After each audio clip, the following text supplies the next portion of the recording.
돈의 멸망. 오늘은 돈에 대한 묵상을 나눠보고자 합니다. 세상의 돈이란 무엇인지, 또한 성경은 돈에 관하여 무엇이라 하는지 알아보고자 합니다.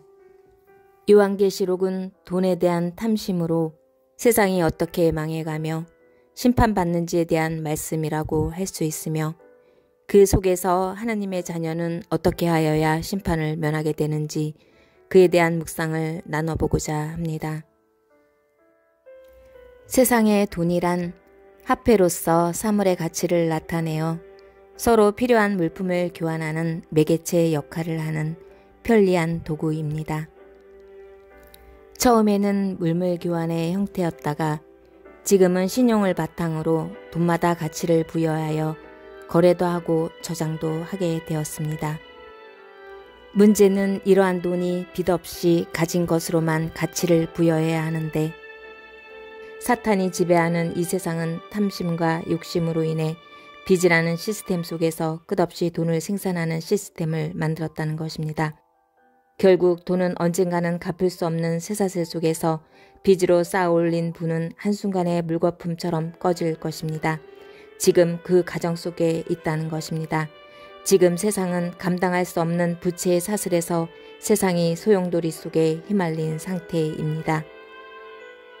요한계시록은 첫째인의 적그리스도가 망해가는 돈의 시스템 속에서 세상의 모든 것을 차지하려고 이기려고 흰말을 타고 등장함으로써 코로나로 요한계시록의 문을 연 것을 볼 수 있습니다.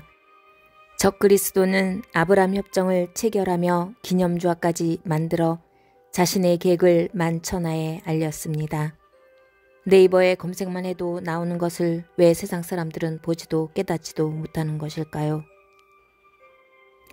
하나님께서는 자신의 백성들이 그러한 소용돌이 속에서 휘말리지 않기를 간절히 원하시고 계십니다. 요한계시록은 그러한 인간의 탐심과 탐욕이 부른 재앙에 대한 환난과 심판이기 때문입니다.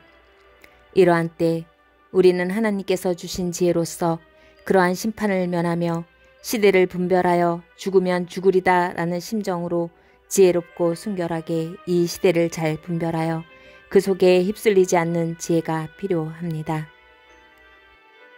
이 시대의 전염병과 전쟁도 모두 사탄의 종들이 세상의 모든 것을 끝까지 지배하기 위한 계획임을 우리는 알고 있습니다. 그러나 그러한 심판의 칼을 휘두르시는 분이 적그리스도를 이용한 하나님이심을 우리는 너무도 또한 잘 알고 있습니다. 그렇게 심판의 도구로 사용 후 이 세상을 지배하는 사탄의 세력들 또한 불태워지게 됩니다. 그들에게 주어진 권세는 땅 4분의 1을 멸할 권세일 뿐입니다. 세상은 이제 대략 3년 안에 종말을 맞이할 것입니다. 코로나로 요한계시록의 7년이 열렸고 깨닫지 못하셨다면 나의 회개가 하나님께 상달되지 못한 것이기에 성령님께 온전히 나아가 조명받으셔야 할 것입니다. 성경은 진리를 믿지 않고 불의를 좋아하는 모든 자로 심판을 받게 하려고 가려져 있기 때문입니다. 우리는 이제 모든 것을 하나님께 맡기고 인도받는 대로 행하여야 할 것입니다.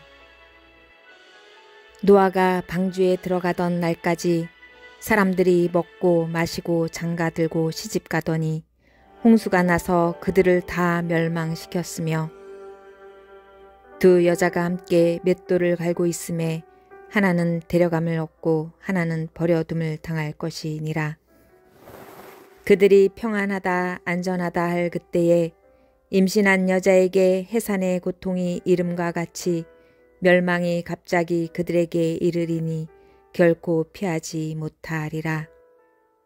그러나 깨어있는 자들은 이미 시작된 해산의 고통과 심판이 시작되었다는 것을 알고 있습니다. 지금 우리가 해야 할 일은 무엇일까요? 7년 환난 전이나 지금이나 인내의 말씀을 지킴으로써 하나님께 그 영광을 돌려드리는 것일 것입니다.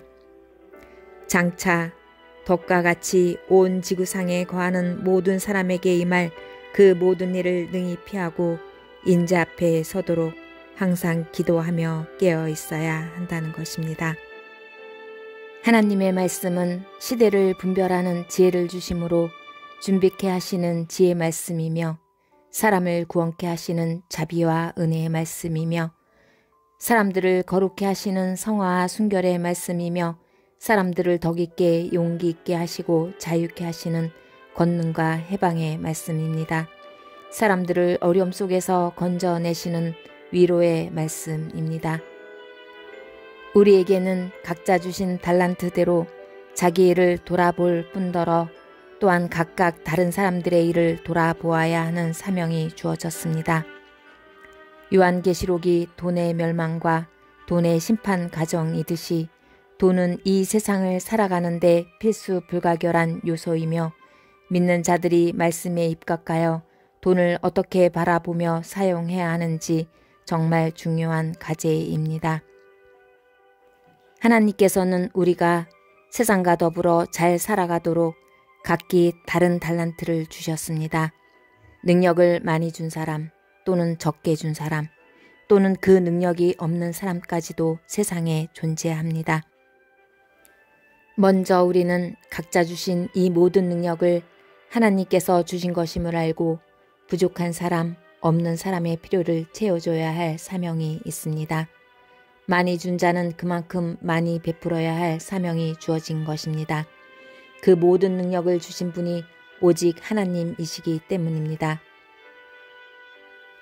그러나 내가 마음에 이르기를 내 능력과 내 손의 힘으로 내가 이 재물을 얻었다 말할 것이라. 내 하나님 여호와를 기억하라. 그가 내게 재물 얻을 능력을 주셨음이라. 이같이 하심은 내 조상들에게 맹세하신 언약을 오늘과 같이 이루려 하심이니라. 세계가 다 내게 속하였나니 누가 먼저 내게 주고 나로 하여금 갚게 하겠느냐. 온 천하에 있는 것이 다 내 것이니라. 땅과 거기에 충만한 것과 세계와 그 가운데에 사는 자들은 다 여호와의 것이로다. 모든 것의 소유권자는 하나님이신데 사람들은 자신의 소유라고 우기는 불의한 청지기일 뿐입니다. 그러한 모든 은혜 안에 거하는 우리들은 베푸는 삶을 실천해야 합니다. 돈은 그러한 수단으로 벌고 써야 한다는 것입니다. 돈으로 가족의 필요를 채우고 생계를 유지하며 돈으로 하나님께서 기뻐하시는 나눔의 삶, 서로 사랑하며 섬기는 삶을 살 수 있습니다. 어떤 사람이 자기에게 속한 사람들, 특히 자기 집안 식구들을 부양하지 않는다면 그는 믿음을 부인한 사람입니다. 너희도 아는 바니 만일 집주인이 도둑이 어느 시각에 올 줄을 알았더라면 깨어있어 그 집을 뚫지 못하게 하였으리라. 도둑은 우리의 모든 것을 다 빼앗아 가려고 요한계시록을 열었습니다. 강도가 오는 줄 알면서도 주님이 알아서 해주겠지라는 안일한 생각을 하여 아무 준비 없이 있다가 강도당하고 도둑질 당한 후 하늘만 쳐다본다면 그 또한 지혜로운 청지기가 아닐 것입니다. 하나님은 준비된 자를 사용하시고 준비한 만큼 쓰시기 때문입니다. 그러나 준비한답시고 지나치게 욕심을 가지거나 차지하려는 탐심의 마음으로 그것에 집중하느라 소중한 다른 것을 잃게 된다면 그 또한 잘못된 것으로서 죄는 나의 자아와 욕심을 충동하여 행동하도록 감각을 충동질하고 분별력을 가리게 되어 멸망의 길로 가게 됩니다. 탐심은 우상 숭배로서 또한 심판의 대상이 될 것입니다. 그리스도 예수의 사람들은 육체와 함께 그 정욕과 탐심을 십자가에 못 박았느니라.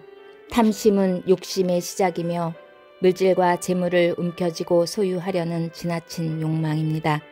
이러한 탐심이 지나치면 속임수, 도둑질, 살인, 전쟁 등 이기심으로 채워지게 됩니다. 그러한 탐심으로 인하여 요한계시록이 채워진 것입니다.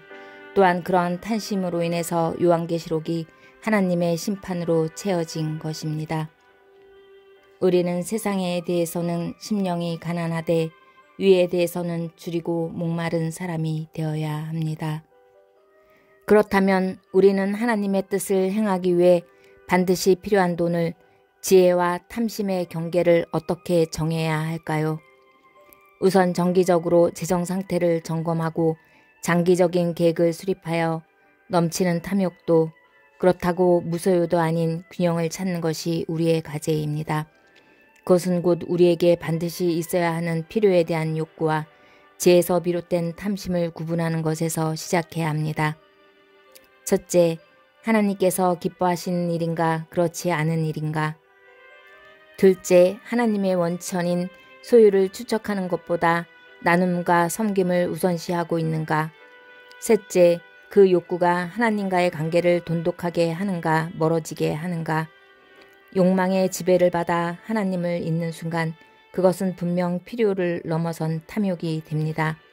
넷째로 그것이 없어졌을 때 고통받지 않을 수 있는가, 영혼을 우선시하는가.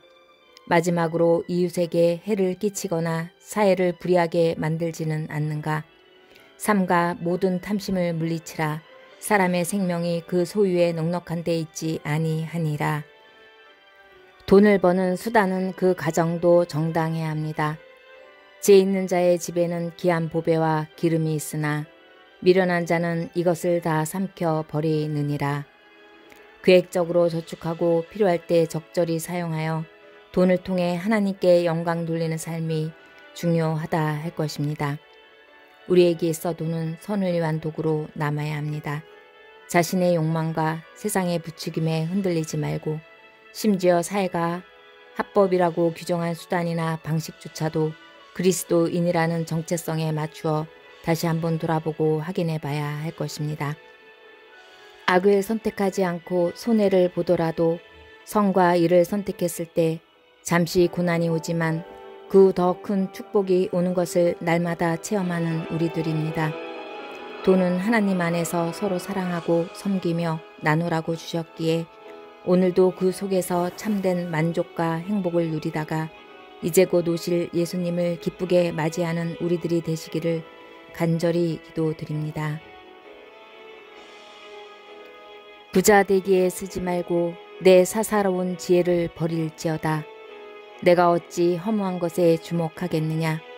정령이 재물은 스스로 날개를 내어 하늘을 나는 독수리처럼 날아가리라.